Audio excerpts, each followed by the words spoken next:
umat-Mu, dan tiba saatnya kami akan dengarkan firman Allah. Tuhan bicara, Tuhan nyatakan apa yang menjadi pesan dan maksud Tuhan, sehingga lewat pemberitaan ini kami diberkati, kami dikuatkan, kami diberi pemahaman-pemahaman yang baru tentang menjalani kehidupan kekristenan ini. Terima kasih Tuhan, hormat pujian hanya bagi Tuhan. Kami percaya bahwa Roh Kudus ambil alih mulai dari awal sampai akhir daripada jam pemberitaan ini.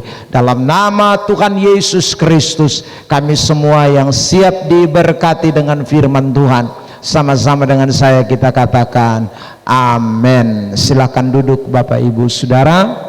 Baik, pada malam hari ini kita akan memperhatikan bagian yang keempat dari penderitaan dari Getsemani sampai ke Golgota. Saya pending tahan seri khotbah kita tentang kehendak Allah yang kita sudah bahas 2 minggu berturut-turut di dalam ibadah pertengahan minggu. Malam hari ini kita berbalik kepada pembahasan kita di hari Minggu. Karena cukup panjang, maka saya mau mengkhotbahkan ini terlebih dahulu agar bisa selesai sebelum kenaikan Tuhan Yesus Kristus kelak yang akan kita peringati. Baik, hari ini kita akan membahas bagian yang keempat dari tema penderitaan dari Getsemani sampai ke Golgota. Sekali lagi bahwa saya mengingatkan kepada kita mengenai seri pembahasan kita ini ada 10 rute. Betul tadi kakak? Itu betul ya. Ada 10 rute perjalanan Tuhan Yesus dari Getsemani sampai ke Golgota yang kita akan bahas. Yang pertama yaitu penderitaan di Taman Getsemani, klik. Lalu penderitaan saat penangkapan, lalu penderitaan saat dibelenggu dan penyerahan kepada Pilatus. Malam hari ini kita akan membahasnya, dan nanti minggu-minggu berikutnya kita akan membahas terus penderitaan saat disesa, saat dimahkotai, saat memikul salib, dan saat tangan dan kaki dipaku, penyaliban, sampai kepada dia menyerahkan nyawanya. Oke. Baik, hari ini kita akan membahas khusus mengenai penderitaan yang ketiga, yaitu saat dia dibelenggu dan diserahkan kepada Pilatus. Yang menjadi pembahasan kita adalah kita tetap mempelajari mengenai makna-makna rohani yang terkandung di balik semua peristiwa dari penderitaan Yesus mulai dari Taman Getsemani tersebut sampai ke Golgota. Jadi kita akan belajar makna-makna rohaninya. Klik. Ya, ayat yang akan menjadi sentral pembahasan kita Matius 27 ayat 1 sampai ayat 10. Mari kita akan membaca ayat-ayat ini bersahut-sahutan. Ketika hari mulai siang, semua imam kepala dan tua-tua bangsa Yahudi berkumpul dan mengambil keputusan untuk membunuh Yesus.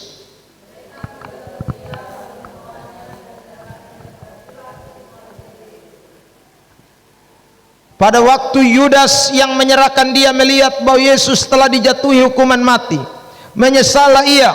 Lalu ia mengembalikan uang yang 30 perak itu kepada imam-imam kepala dan tua-tua.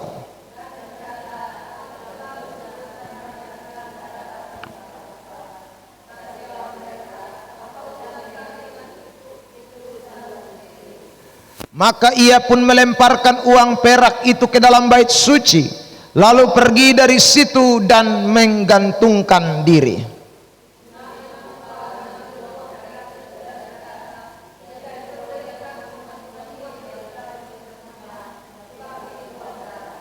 Sesudah berunding, mereka membeli dengan uang itu tanah yang disebut tanah tukang periuk untuk dijadikan tempat pekuburan orang asing.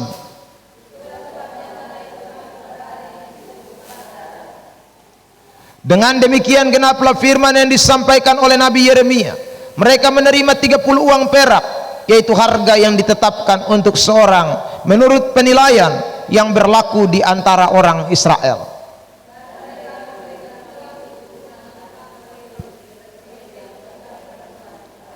Baik Bapak Ibu Saudara yang diberkati oleh Tuhan Yesus Kristus, Kalau kita memperhatikan mengenai peristiwa penangkapan Tuhan Yesus ini dan diperhadapkan di Pilatus dalam kisah yang dicatat dalam Injil Matius 27 ayat 1 sampai ayat 10, kita menemukan bahwa hanya ada 2 ayat yang bicara secara eksplisit, artinya berbicara khusus mengenai bagaimana Yesus ditangkap, yaitu ayat 1 dan ayat yang kedua.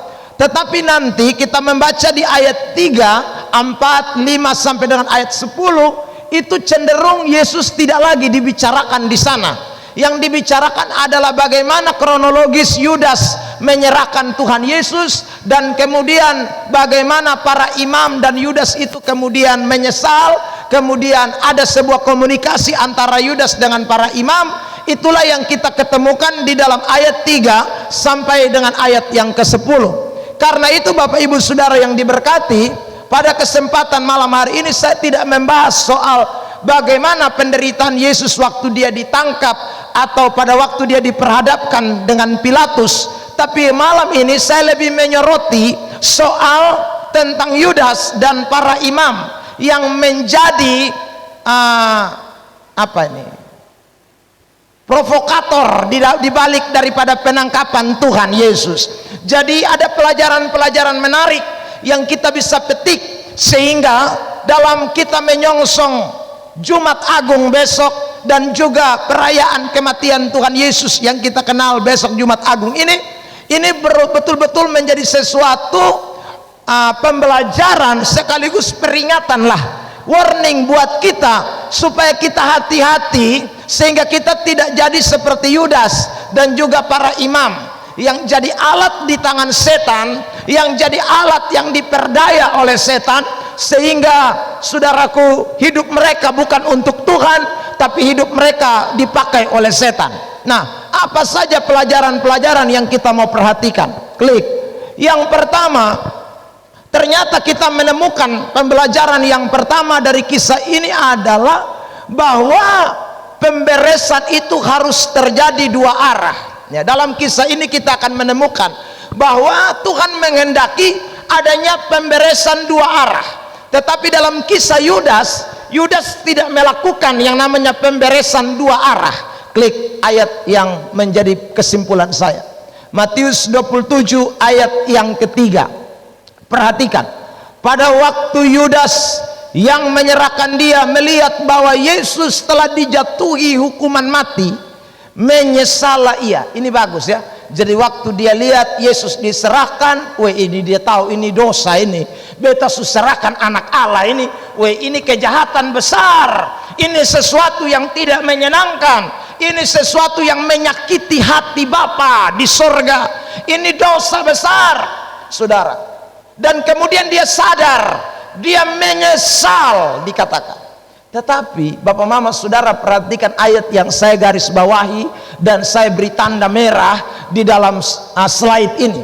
Di sana dikatakan, lalu ia mengembalikan uang yang 30 perak itu kepada imam-imam kepala dan tua-tua. Selesai itu, selesai. Jadi saudara yang diberkati Tuhan, waktu dia menyesal, tindakan yang dia ambil pertama sudah bagus. Tindakan yang dia lakukan pertama mantap, di mana dia kemudian ambil langkah, ambil tindakan untuk pergi mengembalikan uang yang telah dia pakai, saudaraku, sebagai bayaran untuk kemudian menjual Tuhan Yesus. Dia sadar dia salah dan kemudian dia pergi kembalikan ini uang. Tapi saudara yang diberkati Tuhan, ini stop di situ, ini selesai di situ. Dan kita tidak pernah menemukan ada ayat yang mengatakan bahwa Yudas selesai mengembalikan uang lalu dia kemudian bertobat, atau kemudian dia minta ampun kepada Tuhan Allah, atau kemudian dia mengaku bahwa dia ini adalah orang yang salah di hadapan Tuhan. Itu sama sekali dia tidak lakukan. Saudara yang diberkati Tuhan, ini yang tadi saya sebut bahwa Yudas melakukan pemberesan, tapi pemberesannya cuma satu arah, yaitu secara horizontal, bukan secara vertikal. urusan dengan Tuhan tetap hancur, urusan dengan Tuhan tetap berantakan. Dia hanya perbaiki hubungannya dengan imam-imam dengan cara mengembalikan uang 30 keping perak. Saudara yang diberkati Tuhan Yesus Kristus, dan ini sesuatu yang tidak dibenarkan dalam iman kekristenan. Saudara, ada banyak orang Kristen ini juga demikian, ya. Dia kalau masalah dengan orang, dia cepat berdamai, ya. Dia cepat minta maaf, tapi dia dengan Tuhan tidak pernah beres. Dia dengan Tuhan Allah tidak pernah ada yang namanya rekonsiliasi, tidak pernah berdamai. Saudaraku, dia hanya pikir dia salah dan manusia. Ada berapa banyak orang Kristen yang hubungannya dengan Tuhan tidak pernah diperbaiki. Padahal saudara dengarkan begini, kalau kita bikin salah terhadap orang lain, kalau kita bikin dosa di dunia ini, hubungannya bukan vertikal saja, tapi hubungannya bukan hanya horizontal tapi vertikal. Ini sangat penting. Waktu kita bikin sakit hati orang lain, kita juga menyakiti hati Tuhan. Waktu kita bikin dosa apapun di dunia ini, itu hubungannya bukan hanya horizontal tetapi juga vertikal. Makanya pemberesan itu bukan hanya secara horizontal. Kadang orang dengan orang subaku minta maaf, tapi Tuhan Allah sekali lagi belum memaafkan orang itu, belum mengampuni orang itu, karena orang itu masih jauh dari Tuhan. Makanya saudara, agama seberang kan kalau mereka mau merayakan hari raya tertentu, maka saudara yang diberkati, mereka saling maaf memaafkan. Tapi hubungan dengan Tuhan belum. Hanya dengan sesama, hanya dengan antara sesama, dengan Tuhan belum. Kita juga kadang begitu. Natal kita salam-salaman, tapi apakah dengan Tuhan kita sudah berdamai? Karena pemberesan dosa itu hanya terjadi bukan hanya saat kita dengan orang, tapi kita dengan Tuhan. Itu menjadi penting, karena hanya Tuhan saja yang bisa mengampuni dan menebus dosa kita semua. Perhatikan ayat firman Tuhan ini, 1 Yohanes pasal 1 ayat 9. Jika kita mengaku dosa kita, kata mengaku dosa ini bukan kepada manusia tapi kepada Tuhan Allah, maka Ia adalah setia dan adil sehingga Ia akan mengampuni segala dosa kita. Perhatikan, Tuhan yang akan mengampuni segala dosa kita, bukan manusia. Manusianya bisa memaafkan, manusianya bisa menyelesaikan secara horizontal, tapi urusan dengan Tuhan Allah tidak bisa. Itu harus pengakuan pribadi, dan Yudas tidak melakukan itu. Yudas tidak mengerjakan itu. Ayat berikut, Efesus, klik pasal 1 ayat 7. Sebab di dalam Dia dan oleh darahnya kita beroleh penebusan, yaitu pengampunan dosa menurut kekayaan kasih karunia Allah. Jadi ingatlah baik-baik, hanya oleh darah Yesus. Makanya kita harus minta ampun kepada Tuhan Allah. Tuhan, saya susah sakiti, saya pun istri, saya pun laki, saya pun tetangga, saya pun saudara, saya pun apalagi teman kantor, semua segala macam. Kita mesti omong dengan Tuhan Allah, walaupun ketong su beres dan sesama, tapi dengan Tuhan kalau belum beres, pengampunan tidak ada. Karena bukan dengan darah manusia kita ditebus, tapi dengan darah Allah. 1 Yesaya lagi, pasal yang pertama, klik ayat 18. Marilah, baiklah kita berperkara firman Tuhan. Sekalipun dosamu merah seperti kermisi, akan menjadi putih seperti salju. Marilah kita berperkara firman Tuhan. Artinya Anda mesti datang kepada Tuhan. Tanpa datang kepada Tuhan, maka dosa tetap merah model kayak kermisi.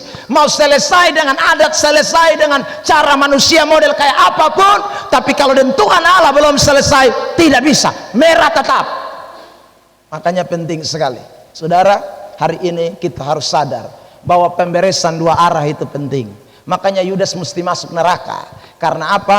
Dia menyesal, tapi dia tidak pernah beres dengan Tuhan Allah. Dia menyesal, dia beres dengan sesama, dia mau bereskan dengan imam-imam, tapi dia tidak bereskan dengan Tuhan Allah. Makanya sekalipun Yudas menyesal, dia tetap masuk neraka.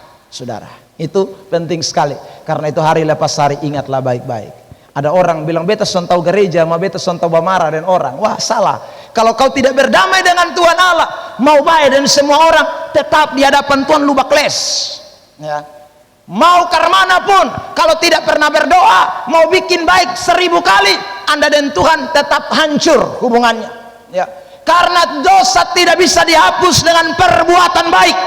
Dosa tidak bisa dihapus dengan amal bakti kita. dosa hanya bisa dihapus waktu kita datang mengaku dan menyerahkan seluruh kehidupan kita kepada Tuhan. Amin.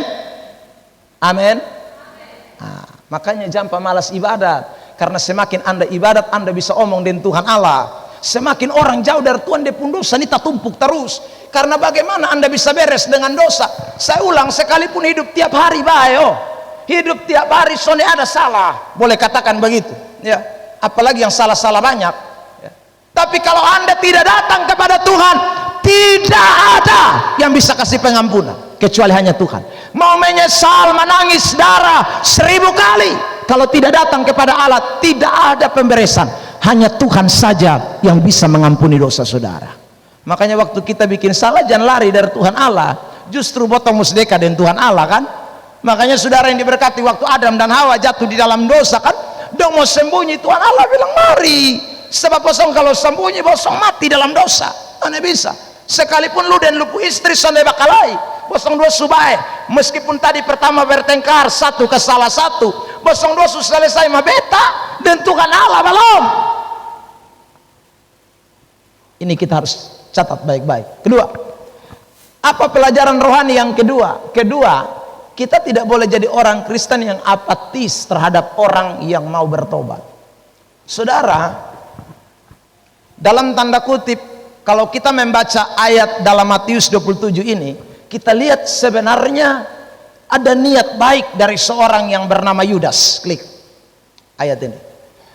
Dan berkata, aku telah berdosa karena menyerahkan darah orang yang tak bersalah.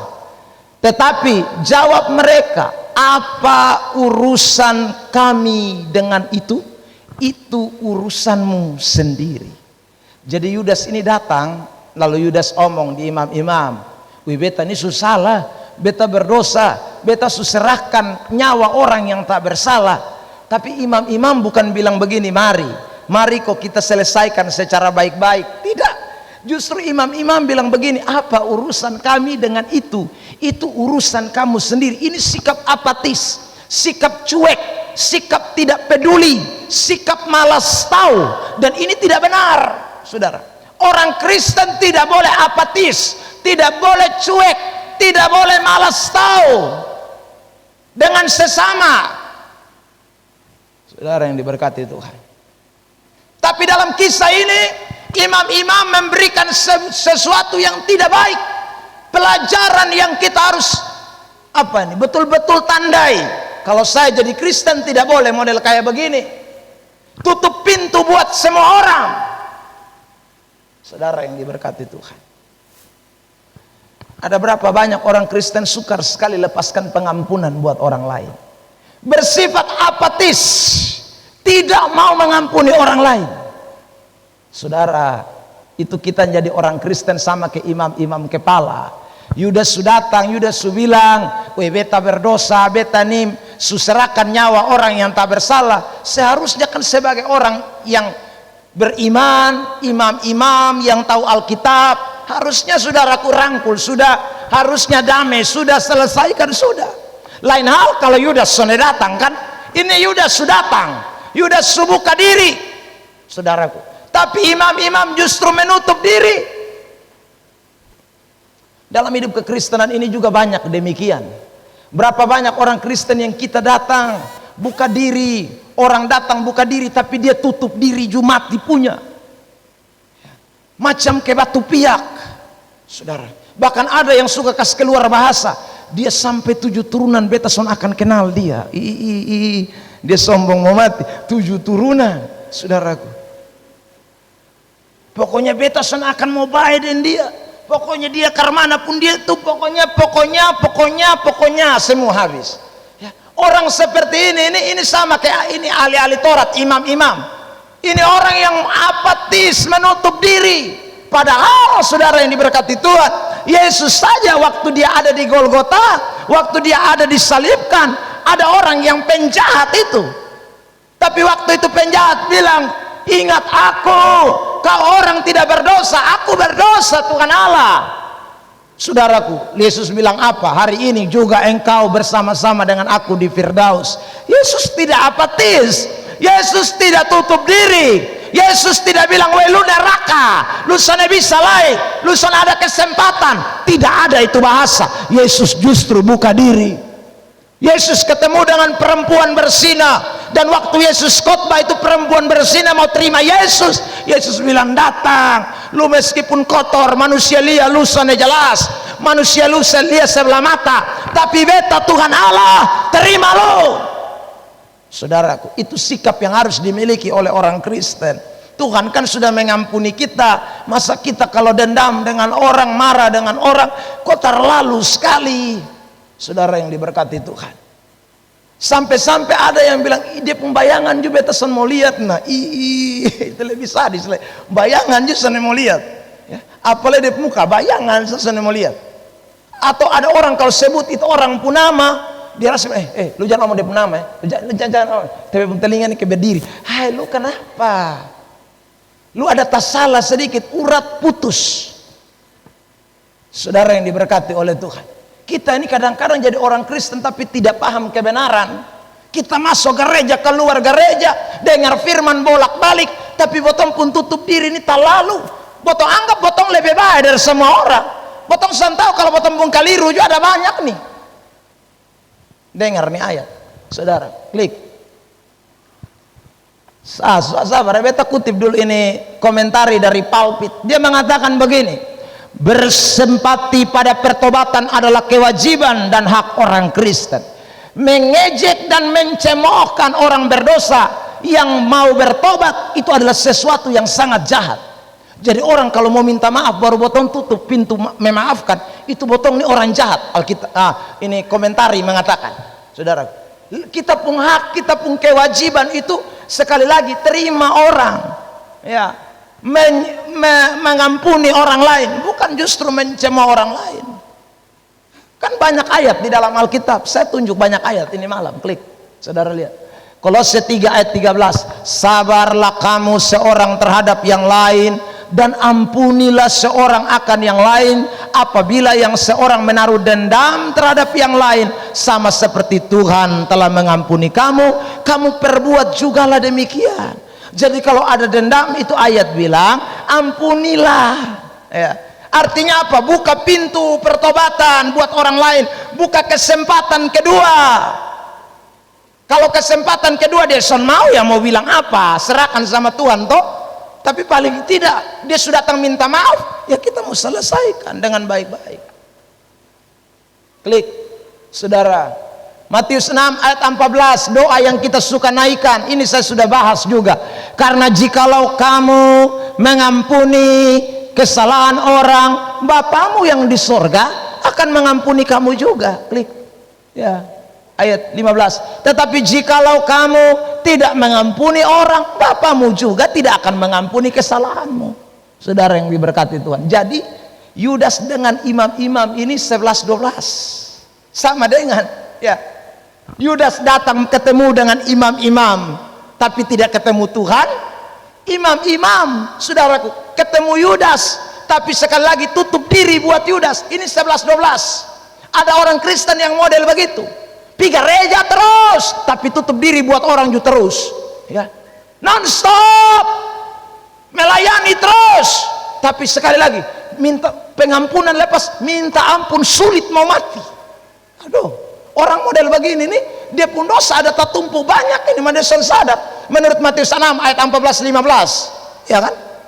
Itu jelas sekali Alkitab bilang, saudara. Makanya tadi beta bilang itu hanya orang hati ke batu piaksa, saudaraku. Ya, hati macam ke batu yang orang, saudaraku, minta maaf dobel-dobel tapi tidak mau memaafkan, itu hati batu, hati setan itu, saudaraku. Lihat ayat berikut. Lukas 17 ayat 3. Jagalah dirimu, jikalau saudaramu berbuat dosa, tegurlah dia. Togor, kalau orang bikin salah togor, itu Alkitab bilang. Dan jikalau ia menyesal, togor lalu dia menyesal, kan Alkitab bilang ampuni dia. Jadi potong togor dulu, su togor menyesal, ampuni dia. Tapi kalau su menyesal dulu juga lebih baik lah. Belum dapat togor tapi su menyesal, kan minta ampun, kita harus ampuni dia. Ayat 4, lihat saudara. Bahkan jikalau ia berbuat dosa terhadap engkau 7 kali sehari, bukan 7 kali sebulan, 1 hari dia bikin salah 7 kali, ini botong bisa-bisa dongkol betul-betul. Ini orang memang terlalu. Tapi Alkitab bilang apa? Meskipun demikian kamu harus mengampuni dia. Padahal 1 hari saja dia bikin 7 kali dosa. Angka 7 di sini memang bicara tentang penggambaran kesempurnaan. Artinya ini orang terlalu lewat. Dia pun kesalahan ini memang sudah lalu. Tapi kalau dia datang minta ampun, menyesal, harus ampuni dia. Itu kata Alkitab.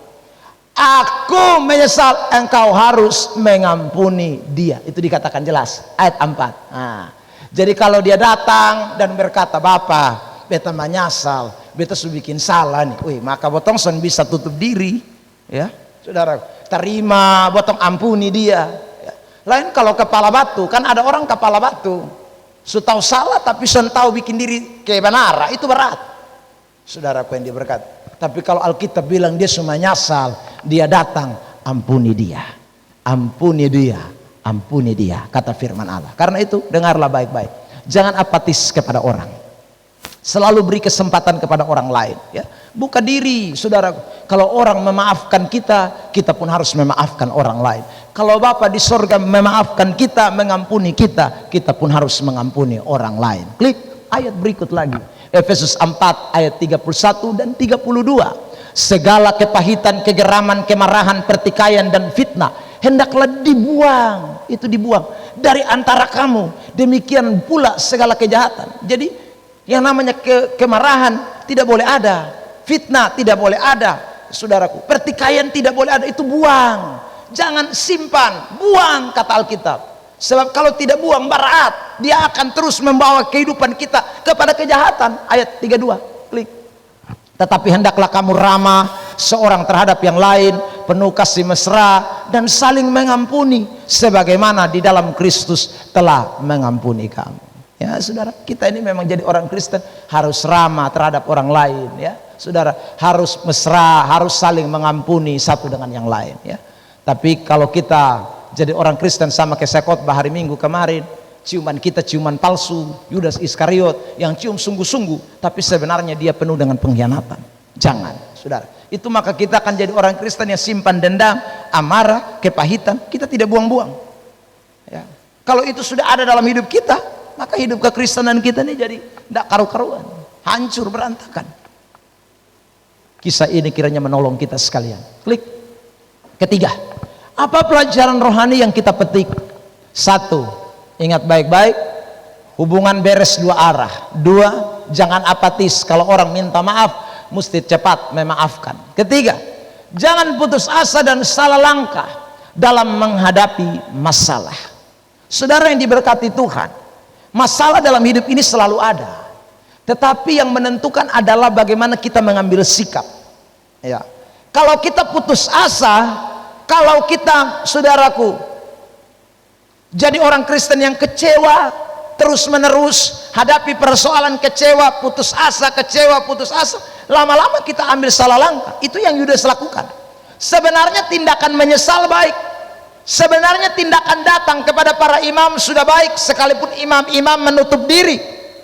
Tetapi saudara yang diberkati, seharusnya Yudas tidak boleh putus asa. Langkah selanjutnya yang Yudas harus lakukan adalah mencari Tuhan, mencari Yesus. Tidak boleh menyerah, tidak boleh mengalah. Tapi Yudas tidak. Begitu imam-imam tidak terima dia, apa yang dia buat? Klik. Saudara lihat ayat 5. Maka ia pun melemparkan uang perak itu ke dalam bait suci, lalu pergi dari situ dan menggantung diri. Wih, mungkin dia rasa begini, wih, imam-imam saya son terima beta lai, apalagi Tuhan Yesus yang beta jual, pasti dia justru sontoe beta, ini beta pakai bahasa Kupang, lebih sudahlah, beta gantung diri, saya hidup bikin apa lai, beta orang son peduli sama beta lai. Kok imam saya bilang, lu pengurusan bukan kotong pengurusan, oh. Dia putus asa menghadapi masalah. Sebenarnya Yudas masih punya kesempatan untuk bertobat, untuk datang kepada Tuhan, tapi dia putus asa, dia kecewa dengan keadaan yang terjadi. akhirnya dia tidak punya jalan keluar. Dia gantung diri. Saudara yang diberkati Tuhan, hari Minggu kemarin saya diberkati dengan satu anak Tuhan ketika menasehati ada rekan jemaat yang saudara lagi putus asa berat karena peristiwa yang dia alami dalam rumah tangganya. Saudara, dia kecewa, jadi dia seolah-olah mempersalahkan Tuhan dengan keadaan yang ada. Akhirnya anak Tuhan ini bilang begini, saudara, dan saya simpan itu kata-kata. Dia bilang begini, "Mama dengar dalam dunia ini ada 3 jenis manusia. Ya. Jenis manusia yang pertama adalah orang yang peduli kita terlalu. Jadi kita ada sakit, dia datang lihat, kita kurang, dia toe kita. Pokoknya kita segala macam, dia orang yang perhatian sekali dengan kita. Tapi mama jangan lupa, ada jenis orang yang kedua.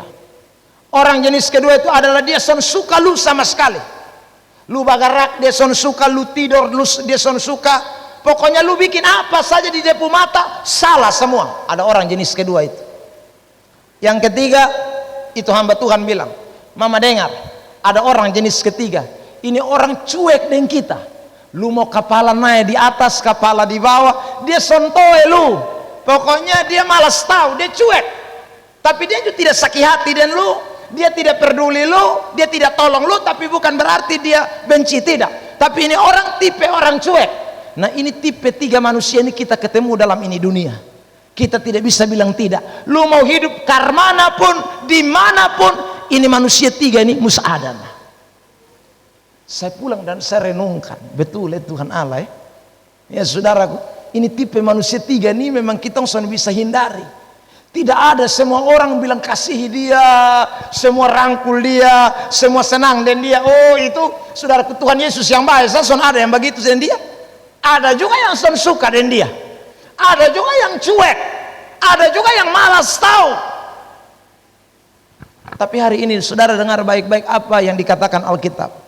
Sekalipun ayah dan ibu meninggalkan engkau, tapi aku tidak akan pernah meninggalkan engkau. Jadi kalau kita hidup jangan lihat ini 3 manusia. Kalau kita lihat ini 3 saudara yang diberkati Tuhan, kadang-kadang kita bisa kecewa, kadang-kadang kita putus asa. Karena waktu kita saudaraku senang, mungkin saja ada orang yang tolong, tapi ada orang yang tidak tolong kita. Waktu kita susah, apalagi saudaraku, ada demikian. Karena itu kita harus melihat dari kacamata iman, bahwa pengharapan kita, kekuatan kita, penghiburan kita, pertolongan kita hanya datang dari Tuhan saja sebagai sumber satu-satunya yang tidak pernah mengecewakan kita. Amin. Nah, karena itu saudara jangan batasi budaya orang, ya. Bersyukurlah kalau ada orang yang mencintai saudara. Tapi juga bersyukurlah kalau ada orang yang Tuhan tempatkan membenci saudara dan saya, tidak suka dengan kita. Itu barang biasa. Jangan kecewa, jangan putus asa. Kalau saudara putus asa, berat. Karena memang manusia di dunia ini ada model kayak begitu, saudaraku. Ada tipe-tipe begitu itu. Itu memang ajaibnya Tuhan, ya. Kalau Tuhan ciptakan semua orang baik dan kita, maka saudara yang diberkati itu hanya ada di sorga nanti. Tidak ada di dunia ini. Mau tinggal di mana saja ada model kayak begitu. Karena itu bagi saudara dan saya yang penting adalah tidak boleh putus asa, tidak boleh kecewa. Perhatikan bahwa Tuhan adalah kekuatan kita. Beberapa ayat saya tampilkan. Yesaya pasal 41. Janganlah takut sebab aku menyertai engkau. Janganlah bimbang sebab aku ini Allahmu. Aku akan meneguhkan, bahkan akan menolong engkau, akan memegang engkau dengan tangan kananku yang membawa kemenangan. Jangan takut, Tuhan bilang saya menyertai kamu. Jangan bimbang sebab aku itu Allah, aku ini Tuhan Allahmu, ya. Jadi yang kita takut itu kalau Tuhan kasih tinggal kita. Tapi kalau Tuhan tidak kasih tinggal kita, kita bersyukur. Saudara yang diberkati Tuhan. Saya dengar khotbah pendeta Yandi Manobe. Yandi bilang begini, pendeta Yandi bilang begini, saudaraku, dalam khotbahnya. Dia bilang yang saya takut itu bukan jemaat tidak senang dengan saya. Tapi yang saya takut itu kalau istri saya tidak senang dengan saya. Ih, betul juga ya. Ya saudaraku. Tapi sekalipun istri tidak senang, suami tidak senang. Saya mau pakai kalimat ini, saudara. Semua orang tidak senang. Tapi kalau Tuhan masih senang dengan saudara, bersyukurlah, karena hanya Tuhan yang memberikan jaminan luar biasa buat kita. Amin. Memang kalau istri tidak senang dengan kita lagi, itu memang kita agak terganggu. Suami tidak senang dengan kita lagi, memang kita agak terganggu. Tapi sekalipun itu, saudara, mau semuanya yang dekat-dekat itu sampai tidak senang semua, tidak jadi soal. Yang penting Tuhan tetap senang, saudara. Lihat Yesaya 40 ayat 29. Klik. Dia memberi kekuatan kepada yang lelah dan menambah semangat kepada yang tiada berdaya. Karena sekalipun mungkin istri tidak bisa topang kita lagi, suami tidak bisa kasih kekuatan motivasi buat kita, tapi Tuhan bilang, saya adalah Tuhan yang tetap memberikan kekuatan. Saya adalah Tuhan yang menambah semangat kepada yang tiada berdaya. Makanya anak-anak Tuhan, jangan seperti Yudas Iskariot, gampang putus asa, gampang kecewa, gampang sekali. Jangan, saudara, baru ditinggal pacar, baru ditinggal orang-orang terdekat, tak usah takut. Memang dalam dunia ini, ingat, 3 orang ini pasti kita akan ketemu. Nah, ada orang yang memang suka demotong, ada orang yang memang cuek, ada orang yang semua serba salah. Itu Anda dan saya mesti ingat baik-baik ya. Tapi kita bersyukur sajalah, karena memang Tuhan tidak pernah lakukan yang tidak baik buat kita. Dia selalu menyertai kita, memberikan kekuatan buat kita sekalian. Klik. Oke. Filipi 4 ayat 13, segala perkara dapat kutanggung di dalam Dia yang memberi kekuatan kepadaku. Ya, ini dalam penjara nih ya. Jadi saudara, Tuhan itu yang memberikan kekuatan kepada kita. Jadi jangan gampang putus asa, jangan gampang kecewa. Klik. Saudara, Efesus 6 ayat 10, akhirnya hendaklah kamu kuat di dalam Tuhan, di dalam kekuatan kuasanya. Itu kekuatan kita ya saudara, kekuatan kita dalam Tuhan. Jadi kalau kita dalam Tuhan, kita kuat. Sudah mau lemah, ada kekuatan. Sudah mau jatuh, ada kekuatan. Sudah mau putus asa, ada kekuatan. Itulah Tuhan kita ya. Klik yang keempat. Saudara yang diberkati Tuhan, apa pelajaran rohani yang kita bisa dapat? Melayani tetapi tidak bertobat itu pasti binasa. Saudara lihat, Yudas Iskariot itu melayani sampai Yesus disalibkan, tapi sekali lagi dia tidak bertobat. Jadi mau melayani luar biasa karena manapun, kalau tidak bertobat pasti binasa ya. Dari mana bahwa kita tahu dia tidak bertobat? Bukan waktu dia jual Tuhan Yesus, itu ending terakhir. Sejak pertama memang dia tidak bertobat. Klik, saya tunjukkan. Kesimpulan. Salah kakak. Kembali.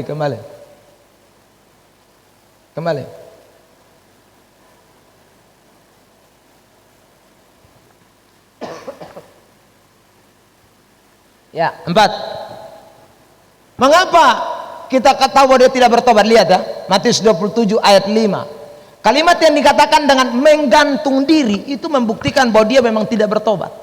Dari mana? Sekarang saya rinci satu persatu. Klik. Oke, lanjut. Matius 26 ayat 24. Anak manusia memang akan pergi sesuai dengan yang ada tertulis tentang dia.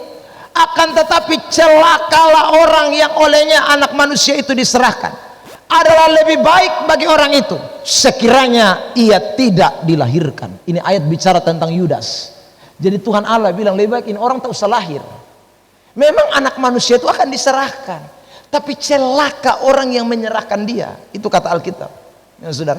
Memang anak manusia akan diserahkan, tapi celaka orang seperti ini, celaka. Memang dia hidup tidak bertobat. Saudara, sekarang kita lihat. Lanjut.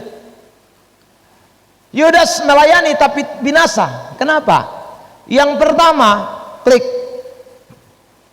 Dia penyesalannya bukan dari Allah. Ya.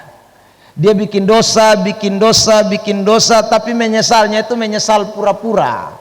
Menyesalnya itu hanya sekedar menyesal manusiawi, bukan menyesal dari Allah.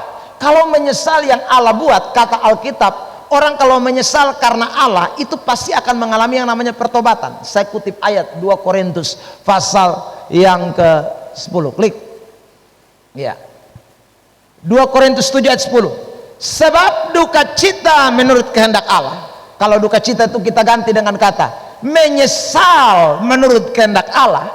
itu menghasilkan pertobatan yang membawa keselamatan dan yang tidak akan disesalkan, tetapi duka cita atau penyesalan yang dari dunia itu menghasilkan kematian.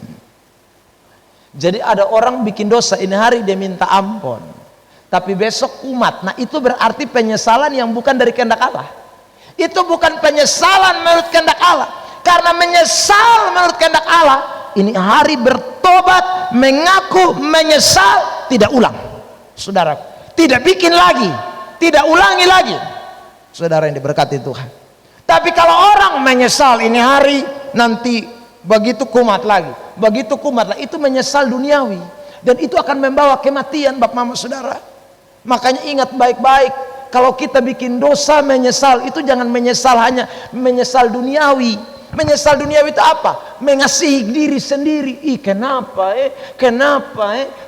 kok beta begini ya? Itu mengasihi diri sendiri. Menyesal yang merupakan kehendak Allah itu, Anda merasa bahwa ini pelanggaran terhadap hukum Allah. Ini adalah sesuatu yang saya lakukan bertentangan dengan Alkitab, menyakiti hati Tuhan, menangis sedih karena memang sudah sakiti Tuhan. Itu baru menyesal kehendak Allah. Contoh yang jelas, Lukas 15, anak bungsu yang hilang itu. Saudara yang diberkati Tuhan, dia menyesal menurut kehendak Allah. Dia tahu bahwa saudaraku, dia salah langkah, dia bikin rugi dia pembapa. Tapi dia bukan menyesal saja lalu dia tidak pulang. Alkitab bilang dia pulang kembali ke rumah bapa. Ya, lalu kemudian dipakaikan pakaian baru. Jadi saudara yang diberkati itu, dia tinggalkan pakaian lamanya. Penyesalan yang sungguh itu adalah seperti yang dikatakan dalam Lukas 15 itu ya. Jadi kalau saudara ingat, bikin dosa menyesal itu sesuai kehendak Allah. Jangan menyesal tapi menyesal hanya sesali diri ya. Kalau Anda menyesal hanya cuma sesali diri, nanti ingat, lusa setelah itu sesal su hilang, su bahagia lai, nanti potong bikin ulang lai, kotong bikin lakukan lagi, kotong lakukan lagi. Kenapa? Karena penyesalan kita adalah penyesalan duniawi. Siapa yang bisa nilai? Anda yang bisa nilai diri Anda sendiri. Ini saya menyesal, ini menyesal di hadapan Tuhan, menyesal karena telah melakukan pelanggaran terhadap hukum Allah, atau menyesal karena kasihan diri sendiri. Itu kita sendiri paling tahu. Klik. Mengapa dia binasa? Dari semula Yudas itu Kristen KTP. Jadi memang dari semula Yudas itu bukan Kristen sejati. Dia Kristen tempelan. Saudaraku, melayani tapi Kristen tempelan itu berat. Lihat, saya kasih contoh ayat-ayat Yudas. Yohanes 6 ayat 17, jawab Yesus kepada mereka, bukankah aku sendiri yang telah memilih kamu yang 12 ini? Namun seorang di antaramu adalah iblis. Ayat 71 bilang itu Yudas Iskariot. Kata iblis, kembali hanya ayat 70 saya ya. Kata iblis itu dipakai kata diabolos, yang artinya pendusta, suka bohong. Jadi melayani Tuhan tapi penipu nomor 1 itu Yudas Iskariot. Itu Kristen KTP, Kristen tidak sejati. Saudara yang diberkati Tuhan, Kristen KTP itu yang pergi gereja tapi minum larut tidak berhenti. Kristen KTP itu yang pergi gereja tapi rokok ju jalan terus. Kristen KTP itu, saudara yang diberkati, itu Kristen KTP itu ya. Jadi pokoknya dosa jalan tapi rohani ju jalan, rohani jalan dosa jalan, rohani jalan dosa jalan. Itu Kristen KTP. Pamel Ato kemarin khotbah dia bilang, pendeta tapi barogo kiri kanan. Saudara ya, itu tuh Kristen KTP, melayani tapi hidup gila-gilaan. Saudaraku yang diberkati ya, ini kita harus hati-hati supaya kita jangan jadi Kristen KTP, sebab nanti kita gereja-gereja terakhir masuk neraka ya. Melayani masuk neraka karena Kristen kita KTP. Dari awal penipu, dari awal pendusta, itu yang begitu-begitu terus. Dari awal tidak bisa mengampuni, itu yang begitu-begitu terus. Itu lu gereja nanti masuk neraka sama sah. Lihat ayat berikut saudara, Yohanes 12 ayat 6. Hal itu dikatakan bukannya karena ia memperhatikan nasib orang-orang miskin, melainkan karena ia seorang pencuri. Wih, pembohong lagi, pencuri lah, itu Yudas Iskariot, saudaraku. Ya, jadi iblis dia pencuri juga dia, tapi melayani terus, layani terus, tapi pencuri jalan terus. Itu Yudas Iskariot. Lanjut, saudaraku, lihat, klik Yohanes 13, kata Yesus kepadanya, barang siapa telah mandi, ia tidak usah membasuh diri lagi selain membasuh kakinya, karena ia sudah bersih seluruhnya. Juga kamu sudah bersih, hanya tidak semua kamu bersih. Siapa yang tidak bersih? Yudas. Lihat ayat berikutnya, saudaraku. Sebab ia tahu siapa yang akan menyerahkan dia, karena itu ia berkata, tidak semua kamu bersih. Saudara yang diberkati Tuhan. Jadi Tuhan Allah sudah tahu. Ini diantara dong, ini ada satu dadolek dalam arti tidak rohani, saudaraku. Kamomos, imannya, kejahatannya dia pupuk betul-betul. Saudara yang diberkati, ini bahaya sekali. Karena itu betul, jadi orang Kristen ingat baik-baik, jangan jadi Kristen KTP. Kalau tidak, kita gereja masuk neraka, melayani masuk neraka. Jangan, saudara. Bikin apa itu cerita begitu? Lanjut, saudara. Kelima, yang terakhir, apa pelajaran rohani? Jangan lakukan firman setengah-setengah. Lihat ayat firman Tuhan ini. Imam-imam kepala mengambil uang perak itu dan berkata, tidak diperbolehkan memasukkan uang ini ke dalam peti persembahan, sebab uang ini adalah uang darah. Wih, ini bagus. Ini memang Alkitabiah, saudara. Jadi memang bahwa persembahan itu mesti persembahan yang kudus menurut aturan hukum Taurat. Tidak boleh bawa persembahan yang aneh-aneh. Dan itu benar sekali, imam-imam betul ini, saudara. Ya, itu sesuai dengan Alkitab. Ulangan, klik 13 ayat 23 ayat 18. Lihat, saudara, janganlah kau bawa upah sundal atau uang semburit ke dalam rumah Tuhan Allahmu untuk menepati salah satu nasar, sebab keduanya itu adalah kekejian bagi Tuhan Allahmu. Jadi tidak boleh bawa uang hasil judi, hasil pelacuran, hasil main kafe, hasil tipu-tipu orang, itu tidak boleh bawa. Itu Alkitabiah. Jadi imam-imam ini mantap. Dari bagian ini betul, tapi saudara sekarang lihat ya, mereka tekankan kebenaran di satu sisi, tapi di sisi yang lain mereka menentang kebenaran. Matius 23, klik 26 ayat 15. Lihat, ia berkata, apa yang hendak kamu berikan kepadaku supaya aku menyerahkan dia kepada kamu? Mereka membayar 30 uang perak kepadanya. Saudara lihat, padahal uang 30 perak itu datangnya dari imam-imam untuk bayar Yudas jual Tuhan Yesus. Saudara yang diberkati Tuhan, itu uangnya dari gereja, uangnya dari persembahan, uangnya dari imam-imam yang adalah orang-orang yang makan dari hasil persembahan. Uang itu yang mereka kasih Yudas, beli Tuhan, tangkap Tuhan Yesus, saudara. Tapi itu uang dong tolak kembali karena uang darah. Padahal dong sendiri sogok jual Tuhan Allah pakai uang gereja. Saudara yang diberkati Tuhan, ini ketimpangan. Ya. Ada banyak orang Kristen sama kayak imam-imam, lakukan firman itu setengah-setengah. Kalau yang baik bagi mereka, mereka lakukan. Yang bertentangan dengan mereka, mereka tidak lakukan. Yang bagi mereka itu tidak membawa resiko, mereka lakukan. Yang bagi mereka membawa resiko, mereka tidak mau lakukan. Itu Kristen model kayak imam-imam. Lakukan kebenaran setengah-setengah. Saudara yang diberkati Tuhan, maka genaplah apa yang dikatakan Yesus dalam Matius 23. Klik ayat yang ke-23 dan 24. Celakalah kamu hai ahli-ahli Taurat dan orang-orang Farisi, hai kamu orang-orang munafik, sebab persepuluhan dari selasi, adas manis dan jintan kamu bayar, tetapi yang terpenting dalam hukum Taurat kamu abaikan, yaitu keadilan, belas kasihan dan kesetiaan. Yang satu harus dilakukan dan yang lain jangan diabaikan. Jangan lakukan satu mau, satu tidak mau. Sama seperti yang saya sudah tekankan di ini gereja sejak awal. Ada banyak orang mau melayani tapi tidak mau doa. Aduh, tidak bisa lah. Saudara yang diberkati, bagaimana kita hanya mau satu bagian dari kebenaran, yang satu kita abaikan? Itu kita model kayak imam-imam. Kalau kita mau lakukan kebenaran, lakukan sungguh-sungguh semuanya dengan baik-baik. Saudara yang diberkati itu, jangan hanya pilih-pilih saja yang enak bagi kita, kita lakukan. Yang tidak enak kita tidak mau lakukan. Tidak bisa. Saudara, nanti kita melayani kita masuk neraka semua. Tidak boleh. Ayat 24 Matius 23. Hai kamu pemimpin-pemimpin buta, nyamuk kamu tapiskan dari dalam minumanmu, tapi unta yang di dalamnya kamu telan. Ya toh? Ada orang model kayak ini, ya saudara, ahli Taurat itu. Nyamuk, hal-hal kecil itu dia paling repot. Yang kici-kici, yang kebawa besar, yang penting dia son pusing. Yang kici-kici dong dia tas sibuk kiri kanan.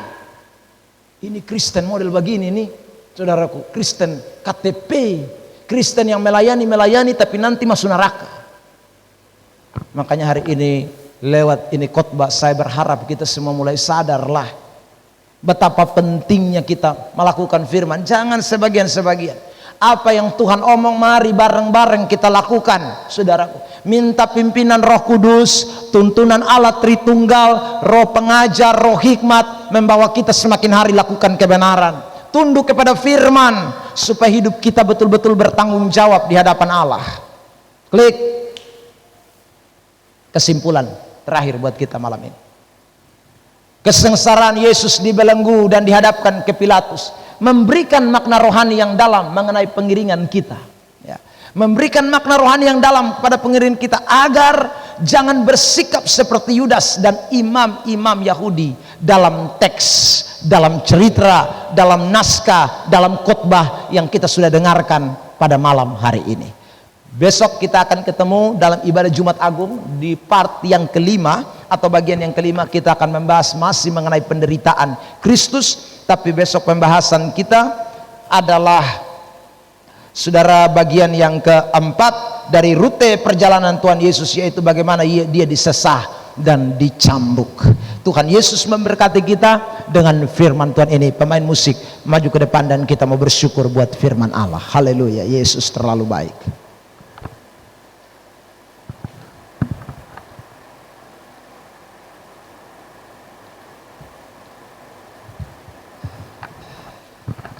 Bukan dengan barang fana, kunci D, kita naikkan ini pujian dan kita mau bersyukur buat firman Allah. Haleluya, Yesus baik.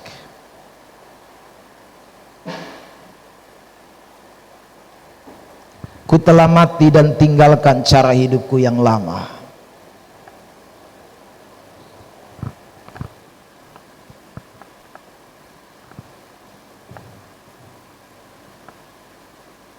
Terima kasih Tuhan, terima kasih Bapa.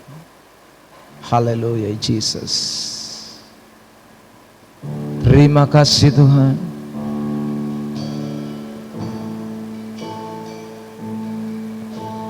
Bukan Tuhan, haleluya Yesus. Bukan dengan barang fana. Terima kasih Yesus.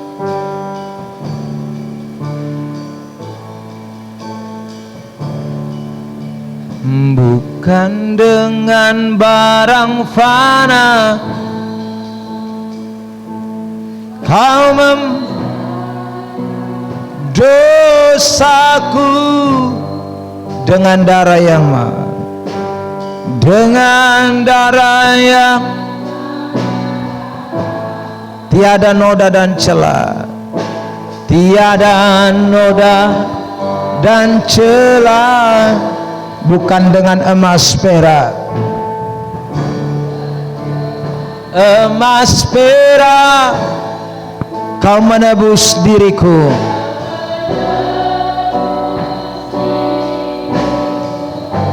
Oleh segenap kasih dan pengorbananmu,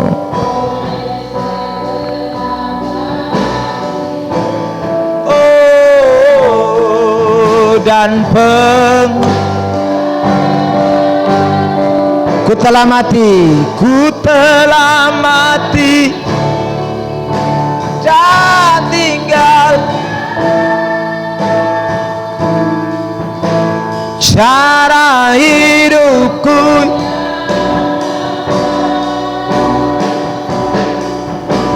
Semuanya sia-sia dan tak berarti.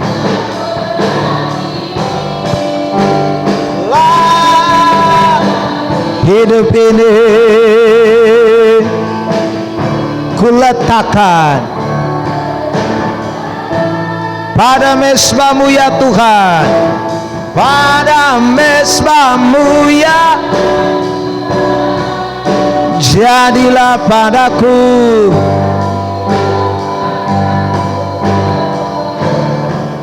yang ku telah mati dan tinggalkan. Mari kita semua bangkit berdiri. Ku telah mati,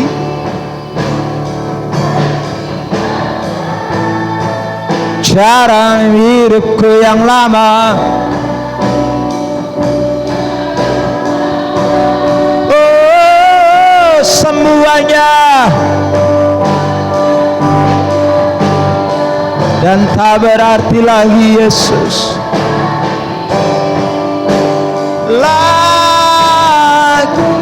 Hidup ini kuletakkan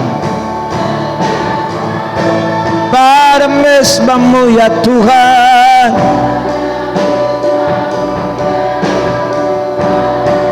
Jadilah padaku